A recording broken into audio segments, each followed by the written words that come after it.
अस्सलाम वालेकुम जी, मेरा नाम मोहसिन अकरम है। हम सोशियोलॉजी पे आ गए हैं, सोशल थ्योरीज पढ़ रहे हैं। बेशक हम एमसीक्यूज कर रहे हैं, लेकिन मैंने सोचा चलो साथ में थोड़ी आपकी मदद भी हो जाए। सोशल एक्सचेंज थ्योरी क्या कहती है? देखो दोस्त, सोशल एक्सचेंज थ्योरी को डेवलप किया था एक अमेरिकन सोशियोलॉजिस्ट ने, जिनका नाम जॉर्ज सी होमेन्स था। ठीक है, और इन्होंने ये थ्योरी प्रेजेंट की थी 1958 के अंदर, 1958 के अंदर। ये जो थ्योरी थी ना, एक्चुअल में ये इन्फ्लुएंस थी बिहेवियरिज्म और रेशनल चॉइस थ्योरी की वजह से। इन दो थ्योरीज से ये इन्फ्लुएंस थी। अब बिहेवियरिज्म कि आपने बिहेवियर कैसे, किस स्पेसिफिक तरीके से अपने बिहेवियर करना है ये, और रेशनल चॉइस थ्योरी ये कहती है कि इंसान हमेशा अपनी औकात, अकल, बसात, सोच से के हिसाब से रेशनल चॉइस ही लेता है। even if he or she is into the emotions, बेशक वो इमोशनल होता है, बेशक वो मोहब्बत के जज्बात में गिरफ्तार होता है, स्टिल वो उन हिसाब से, मतलब अगर मैं किसी लड़की से मोहब्बत करता हूं तो मुझे उससे फाइनेंशियल, उससे कुछ नहीं चाहिए, लेकिन मैं उस अपने पेरेंट्स के साथ उसके लिए लड़ूंगा क्योंकि मुझे वो चीज़ उस टाइम रैशनल लग रही है, मुझे इमोशनल ओवरकम फील हो रहा है, इसीलिए मैं रैशनल चॉइस ले रहा हूं। मैं दो इमोशनली चार्ज्ड है वो। ठीक है, तो रैशनल चॉइस ये कहती है। ये वाली जो सोशल एक्सचेंज थ्योरी है, इन दो थ्योरीज से जो है ना वो थोड़ी मुतासर है। ये कहती है कि जो लोग होते हैं ना, वो एक दूसरे के साथ इंटरेक्ट करते हैं कि कैसे, किस बेस पे, एनालाइज करते हुए कॉस्ट एंड रिवार्ड्स और बेनिफिट्स। कि भाई अगर मैं इस बंदे से सलाम दुआ बनाऊंगा, जो सीएसपी है, जो पीएमएस ऑफिसर है, जो मिनिस्टर बैरिस्टर है, तो मुझे क्या फायदा होगा? So people would always try to have a good relationship with the people with the higher authorities. Having higher authorities, having power, गरीब बंदे से तो लोग अवॉइड करते हैं।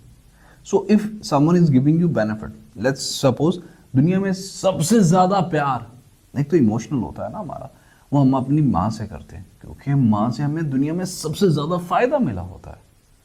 दुनिया में आप हर उस बंदे के वफादार नजर आएंगे जिस बंदे से आपको सबसे ज्यादा बेनिफिट्स या रिवार्ड्स मिल रहे होंगे। That's what is said in the social exchange theory, that you give something to someone when you have something from that one. ठीक है, even into the social relationship, even into the social stratification, even into the social institutions, कुछ भी हो, you have something and then you give something into the return, and that is the exchange of one thing by one.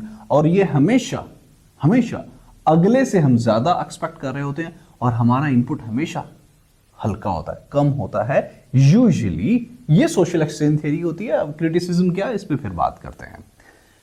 ये हमेशा rewards को सीख करती है, मतलब इसके मुताबिक इंसान हमेशा रिवार्ड्स को सीख करता है और पनिशमेंट को अवॉइड करता है। मतलब मैंने अगर कोई पुट्ठा काम कर लिया है किसी चीज को हासिल करने में, तो मुझे उसका फायदा तो चाहिए होगा, लेकिन मुझे उसकी सजा नहीं लेनी। सजा आप लें, आप वीडियो देख रहे हैं, आप भी लें भाई, मेरे काम मैं तो नहीं ले रहा।